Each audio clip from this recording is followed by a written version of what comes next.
पाकिस्तान और ऑस्ट्रेलिया का पहला वनडे इंटरनेशनल मैच कल रावलपिंडी में खेला जाएगा और ये मैच कोई आम मैच ना समझना, क्योंकि Pakistan cricket team one day international में अपना 1000वां मैच खेल रही होगी। इस टाइम दुनिया में सिर्फ 2 टीमें ऐसी हैं जो वनडे इंटरनेशनल में 1000 या 1000 से ज्यादा मैच खेल चुकी हैं। पहले नंबर पे इंडिया की टीम मौजूद है। इंडिया अभी तक 1075 वनडे इंटरनेशनल मैच खेल चुकी है। दूसरे नंबर पे ऑस्ट्रेलिया मौजूद है जो 1019 ओडीआई मैच खेल चुकी है। और पाकिस्तान क्रिकेट टीम अभी तक 999 वनडे इंटरनेशनल मैच खेल के इंतजार कर रही है कि कल सुबह हम अपना 1000वां मैच खेलें और इस लिस्ट की हम तीसरी टीम बन जाएं। ऑस्ट्रेलिया और पाकिस्तान रावलपिंडी में आज तक सिर्फ एक ही वनडे इंटरनेशनल मैच खेले हैं और यह मैच पाकिस्तान ने जीता था। इस मैच में सईद अनवर और मार्क वॉ दोनों ने 100 किया था। लेकिन इंटरेस्टिंग बात यह है कि पाकिस्तान और ऑस्ट्रेलिया का जो पहला मैच था पाकिस्तान के अंदर, वो गेस करो किस मैदान में हुआ था। चलो हिंट दे देता हूं कि पीएसएल की टीम भी आ गई है।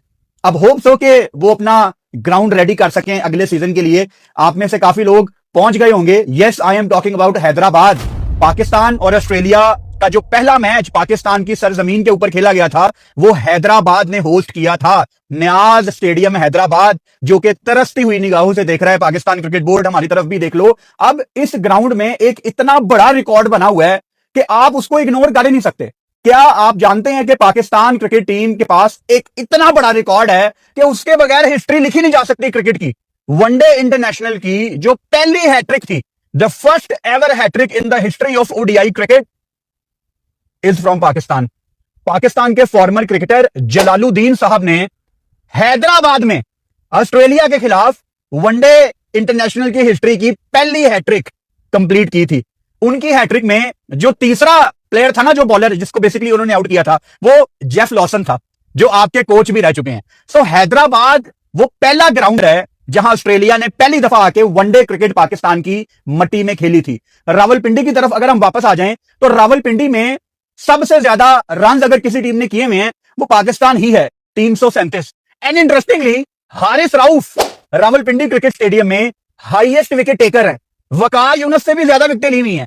पहले नंबर पे हारिस राउफ मौजूद हैं जिन्होंने रावलपिंडी में सबसे ज्यादा खिलाड़ियों को आउट किया है। हारिस राउफ की 7 मैचों में 16 विकेटें हैं। दूसरे नंबर पे वकार यूनुस हैं जिन्होंने 6 वनडे मैच खेले हैं रावलपिंडी में और उनकी 11 विकेटें हैं। तीसरे नंबर पे शुएब अख्तर मौजूद हैं जिन्होंने 7 मैच ही खेले हैं और उनकी 10 विकेटें हैं। यानी Pindi boy Haris Rauf is from Rawalpindi. उनका होम ग्राउंड है रावलपिंडी और ये एक बहुत बड़ा रिकॉर्ड है कि जिस ग्राउंड में जाके आपने बचपन में क्रिकेट देखी है कि यहां मैं भी कभी क्रिकेट खेलूंगा, अब उस ग्राउंड में वनडे इंटरनेशनल की हिस्ट्री में आपकी सबसे ज्यादा विकेटें हों। ये आपको शो करता है कि हारिस राउफ वनडे इंटरनेशनल के कितने इंपॉर्टेंट मेंबर हैं। अब पाकिस्तान टीम को उनको ठीक तरीके से यूटिलाइज करना है। नया बॉल करवा लिया और मिडल में आ गए। डेथ ओवर्स में शायद आपको रिस्क नहीं लेना चाहिए। मैं आपको वेलकम करता हूं। 4 दिन की ब्रेक के बाद हमारी वीडियो आ रही है। पाकिस्तान ऑस्ट्रेलिया पहला वनडे इंटरनेशनल, इसका प्रीव्यू हम करेंगे। और आपको पता है कि जब आप टाइम निकाल के हमारा प्रीव्यू देखते हैं तो आपको मैच से पहले इतनी इंफॉर्मेशन मिल जाती है कि आप जब टीवी लगा के बैठे होते हैं अपने घर वालों के साथ, आपको इतनी ज्यादा चीजें पता होती हैं। तो वेलकम टू आवर प्रीव्यू। आज सबसे पहले मैं ऑस्ट्रेलिया से बात शुरू करूंगा क्योंकि हमने पहले जितनी भी बात की है पाकिस्तान टीम की, मैं आपको हमेशा बताता था कि जैसे ही ये सीरीज पास आएगी मेरा फोकस थोड़ा सा ज्यादा ऑस्ट्रेलिया की तरफ हो जाएगा ताकि मैं थोड़ा सा ऑस्ट्रेलिया के बारे में पढ़ूं, क्योंकि ऑब्वियसली उनके जो बिग बॉयज हैं, चाहे वो मिचेल स्टार्क हैं, जोश हेजलवुड हैं, ट्रेविस हेड हैं, ये पैट कमिंस, ये सारे नहीं आए। लेकिन इसका मतलब ये नहीं है कि ऑस्ट्रेलिया ने कोई बहुत ही फारिग टीम भेज दी है। हाँ, उनकी टीम में एक्सपीरियंस की कमी है। आपके सामने ये ऑस्ट्रेलिया का स्क्वाड मौजूद है। मिच मार्श जो उनके कप्तान थे, ये इंजरी की वजह से, निगल की वजह से बाहर हो गए हैं। आईपीएल इन्होंने खेली है, उसके बाद ये पाकिस्तान आए भी लेकिन फिट फील नहीं कर रहे, तो ये हिस्सा नहीं होंगे वनडे टीम का। इनकी जगह जिसको कप्तानी दी गई है वो वेस्टर्न ऑस्ट्रेलिया के बैटर जोश इंग्लिश हैं। अब जोश इंग्लिश के बारे में एक इंटरेस्टिंग फैक्ट ये है कि इन्होंने आज तक ऑस्ट्रेलिया की तरफ से सिर्फ एक वनडे इंटरनेशनल में कप्तानी की हुई है और वो वनडे इंटरनेशनल मैच पाकिस्तान के अगेंस्ट ही था। आपको याद होगा जब पाकिस्तान मोहम्मद रिजवान की कप्तानी में 2024 में ऑस्ट्रेलिया गई थी और फिर ऑस्ट्रेलिया ने अपने बिग बॉयज को रेस्ट करवाई और तीसरे मैच में जोश इंग्लिश को इन्होंने कप्तानी दी, लेकिन वो मैच भी पाकिस्तान जीत गया था। जोश इंग्लिश है तो Australian batter, but he was born in Yorkshire, Leeds. ये इंग्लैंड में पैदा हुआ और 14 साल की उम्र में इनकी फैमिली माइग्रेट कर गई ऑस्ट्रेलिया, पर्थ में ही इनकी सारी एजुकेशन थी और पर्थ में ही इन्होंने अपनी सारी क्रिकेट खेली। अब ऑब्वियसली वेस्टर्न ऑस्ट्रेलिया की तरफ से ये क्रिकेट खेलते हैं। अगर मैं ऑस्ट्रेलिया के स्क्वाड को इन डेप्थ देखूं कि कितनी एक्सपीरियंस की कमी है, कितने एक्सपीरियंस लड़के हैं, कितनी नई टीम है, वो बिल्कुल विद इन 30 सेकंड्स आपको क्लियर होने वाला है। जोश इंग्लिश 33 वनडे इंटरनेशनल है और कोई खास रिकॉर्ड नहीं है इनका। नेथन इलियस इनके 17 वनडे इंटरनेशनल है। Cameron green is a big name, लेकिन ऑब्वियसली 31 वनडे इंटरनेशनल है। मैथ्यू कुनेमैन इनके 5 वनडे इंटरनेशनल है, लेफ्ट आर्म स्पिनर है।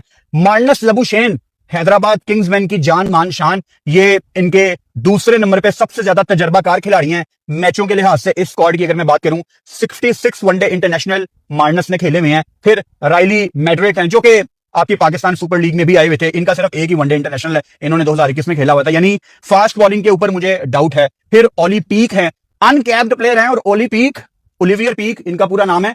ये ऑस्ट्रेलिया अंडर 19 के कप्तान भी रह चुके हैं और इनको ऑस्ट्रेलिया में कहा जाता है कि ये आने वाले टाइम का बहुत बड़ा बल्लेबाज है, यानी 100 करना इसके लिए मजाक है। तो मुझे लग रहा है कि पीक का डेब्यू आपको इस सीरीज में नजर आएगा। He is a very good batter, left hand से बल्लेबाजी करते हैं ये। फिर मैथ्यू रेंशो हैं, सिर्फ 3 वनडे इंटरनेशनल मैच ये खेले हैं।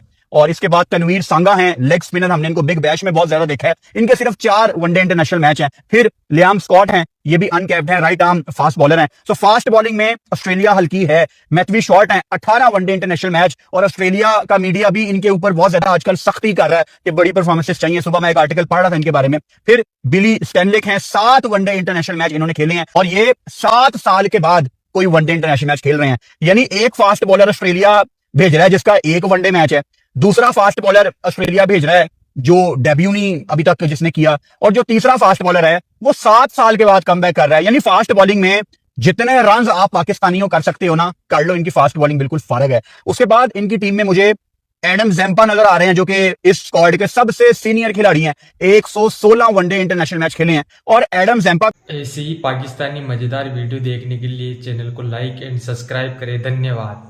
को आपने पाकिस्तान सुपर लीग में तो देखा ही देखा है, लेकिन एडम ज़ैम्पा एक बहुत बड़े रिकॉर्ड के करीब है, जो कि मैंने रिकॉर्ड यहां पे मेंशन भी किया हुआ है। शेन वॉर्न के इस टाइम ना, Shane Warne is the only spinner in the history of Australia जिन्होंने 200 विकेटें वनडे में कंप्लीट की हुई हैं, और एडम ज़ैम्पा को सिर्फ 4 विकेटें चाहिए वनडे में 200 विकेटें पूरी करने के लिए। यानी 3 मैचों में एडम ज़ैम्पा 4 विकेटें आपके ख्याल से क्या नहीं लेगा? 100% लेगा। और जैसी विकेटें पाकिस्तान में बननी है, अब अगेन मैंने इस चीज की ख्वाहिश तो की थी कि पाकिस्तान थोड़ी ग्रीन टॉप विकेट बनाए, थोड़ा अच्छा बाउंस हो, लेकिन क्या रियलिस्टिकली वो पॉसिबल है? रावलपिंडी में तो मुझे नहीं लगता कि आपको कोई बहुत ज्यादा बाउंसी ट्रैक मिलेगा। हाँ, अगर आप रावलपिंडी की पिच को उसकी नेचुरल हालत में छोड़ दें तो ठीक है, थोड़ा बहुत बाउंस आ जाता है। लेकिन एक फैक्ट जो हम नहीं इग्नोर कर सकते कि इस टाइम शदीद गर्मी है पाकिस्तान में, शदीद गर्मी। रावलपिंडी में भी आज कोई 39-40 सेल्सियस था। अच्छा, कल थोड़ा सा मौसम बेहतर है, 34-35, मतलब 34-35 सेल्सियस भी गर्मी ही है। लेकिन पिछले दिनों जितनी धूप लगी है विकेट को, विकेट बहुत ज्यादा टूट गया होगा। अब यहां बैठे मुझे ये तो नहीं पता कि इन्होंने कितना पानी लगाया है, कितना विकेट को जोड़ने की कोशिश की है, लेकिन जितनी गर्मी पाकिस्तान में इस टाइम पड़ रही है ना, रावलपिंडी लाहौर में, बॉस विकेट ने टूटना ही टूटना है। और विकेट टूटने से आसान लफ्जों में आपको बता देता हूं, स्पिन ट्रैक होगा। आपको वो Aaqib Javed, the greatest selector, the greatest coach, the greatest cricketer, और भी जो आपने कहना कह लो in the history of Pakistan, Aaqib Javed का आपको एक फेमस इंटरव्यू याद होगा कि विकेट को ड्राई करो, 100% आउट होंगे। उस बात का मतलब क्या था कि विकेट को ड्राई करो। वो सर्दियों में जो ये गर्म पंखे लगाते थे विकेट को हवा देने के लिए, क्योंकि धूप नहीं लगती थी, विकेट खुश्क नहीं होती थी। अब मौसम इतना गर्म है कि नेचुरली विकेट आपका खुश्क हो रहा है, और जब विकेट इतना खुश्क होगा तो स्पिनर्स का रोल बहुत ज्यादा आएगा। शायद यही वजह है कि पाकिस्तान ने अपने स्क्वाड में कोई फास्ट बॉलिंग ऑलराउंडर रखा ही नहीं है, जिसको बहुत ज्यादा क्रिटिसाइज भी किया जा रहा है फॉर द राइट रीजंस कि आप फहीम अशरफ कहां पे खिलाओगे उसको? आप एटलीस्ट उसको 15 में तो रखो, या आप सीरीज टू सीरीज चल रहे हो कि आपको पाकिस्तान में जरूरत नहीं पड़ेगी, साउथ अफ्रीका में फहीम को वापस ले आएंगे। लेकिन आई डोंट थिंक सो कि ये ठीक स्ट्रेटजी है। अब ठीक है, फहीम इस टाइम इंग्लैंड में है, वहां T20 क्रिकेट खेल रहा है, शायद इनका पॉइंट ऑफ व्यू ये हो कि वहां पे जाके फहीम क्रिकेट खेल ले, बजाय इसके कि यहां पे आपने उसको बेंच करना है। लेकिन लाहौर में यहां पे ऑस्ट्रेलियन सॉइल इस्तेमाल होगी, और ऑस्ट्रेलियन सॉइल में हमने पाकिस्तान सुपर लीग में भी देखा है कि थोड़ा सा बाउंसी ट्रैक निकलता ही निकलता है, चाहे जितनी मर्जी धूप लगी हो। तो एक मैच तो आप फहीम को यहां पे दे सकते थे। क्यों? क्योंकि आपने प्रोबेबली उसको साउथ अफ्रीका लेके जाना है। साउथ अफ्रीका में हर टीम के पास एक एक दो फास्ट बॉलिंग ऑलराउंडर होंगे। आपके पास कौन है? आपने यहां पे बहुत ज्यादा स्पिनर्स की ऑप्शन डाल दी है, 2-2, 3-3, 4-4। शदाब बनता नहीं था, आप अगर डालते तो अरफात मिनहास को डाल देते। आपके पास इतने स्पिनर्स हैं, आगे जाके करेंगे इस वीडियो में बात। तो ऑस्ट्रेलिया के बारे में ये कहना कि ऑस्ट्रेलिया ने कोई बच्ची टीम भेज दी है, बहुत ही कोई फारिग टीम भेज दी है, ये नहीं मैं कह सकता, लेकिन बॉलिंग इनकी बहुत ज्यादा वीक है। इनकी टीम में जोश इंग्लिश मौजूद हैं, जिनके 33 वनडे इंटरनेशनल मैच हैं।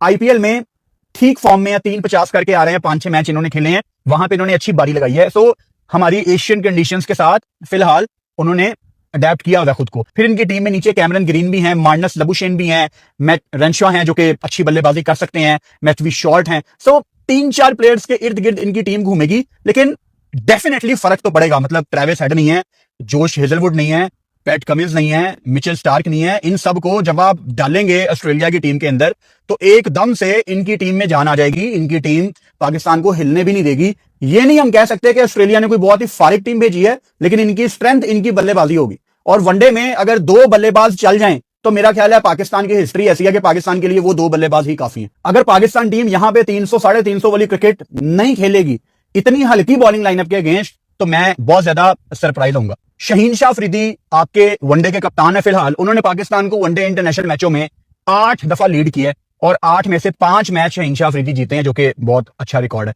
पाकिस्तान की टीम में अहमद दानियाल, अरफात मिनहास, रुहेल नजीर उन प्लेयर्स में से हैं जिनको आप अनकैप्ड कहते हैं, यानी उनका पाकिस्तान की तरफ से अभी डेब्यू नहीं हुआ। पाकिस्तान टीम ने अगस्त 2025 के बाद पहली दफा अपना वाइस कप्तान अनाउंस किया। ये काफी एक इंटरेस्टिंग बात है। क्यों इंटरेस्टिंग है? क्योंकि माइक हेसन जो कि अनफॉर्चुनेटली आपके इस टाइम कोच हैं, उनकी तरफ से एक बड़ी इंटरेस्टिंग स्टेटमेंट आई कि टीम के अंदर तो सलमान अली आगा पिछली 5-6 सीरीज से हमारा वाइस कप्तान ही है। अच्छा जी, तो फिर हमें क्यों नहीं पता था? हम यहां पे बैठ के जो एक एक बॉल देखते हैं, वी वर क्लूलेस। ना कमेंटेटर ने बताया, ना किसी टीम शीट में आया। वो जो मैं लाइव बैठा होता हूं, मैं आपको बताता हूं ना, पाकिस्तान क्रिकेट बोर्ड ने ये टीम शीट भेज दी है। उस टीम शीट के ऊपर लिखा होता है कप्तान कौन है, विकेट कीपर कौन है, वाइस कप्तान कौन है, और वाइस कप्तान सबका मेंशन होता है, बस हमारा मेंशन नहीं होता। तो अगर आपने कभी मेंशन नहीं किया तो माइक हसन साहब, जब पाकिस्तान हर टॉस के बाद वनडे में अपनी टीम शीट आपको दिखाती थी कि माइक ये देख लो ये टीम है, तो आपने कभी एतराज नहीं किया कि यार ये वाइस कप्तान मेंशन क्यों नहीं है? क्योंकि आप तो गोरे हो, और गोरे तो बिल्कुल ट्रांसपेरेंट होते हैं, वो तो इंसाफ करते हैं। या आप हमें आके हमारे जैसे ही हो गए? तो ये ड्रामेबाजी हैं कि सलमान अली आगा तो पिछले 5-6 सीरीज में ही हमारे वाइस कप्तान थे, लेकिन हमें तो नहीं पता था भाई। और क्रिकेट बोर्ड है, वो जब किसी को निकालता है तो बताता नहीं है, जब किसी को रखता है तो बिल्कुल नहीं बताता। तो आपको खुद गेस लगाने होते हैं। अब मोहम्मद रिजवान इस टीम में नहीं है ना, काश क्रिकेट बोर्ड ने एक प्रेस कॉन्फ्रेंस की होती और बिल्कुल क्लियर बता देते कि मोहम्मद रिजवान को हमने इसलिए बाहर निकाला। अब बहस होती है, हर बंदा अपने आइडियाज लगाता है, हर बंदा अपनी नॉलेज के तहत उसको जज करता है। फिर खबर बाहर आती है कि रिजवान को स्ट्राइक रेट की वजह से बाहर निकाला, रिजवान पोजीशन चेंज नहीं करता। मतलब ये सारी स्पेकुलेशंस ही है ना, ये हम सारे अपने अपने आइडियाज लगा रहे हैं ना, लेकिन एक्चुअली बाहर निकाला है या क्या किया है वो हमें नहीं पता। क्योंकि कल को माइक हेसन उठ के कह दे कि हमने तो मोहम्मद रिजवान को सिर्फ एक सीरीज के लिए रेस्ट करवाई थी।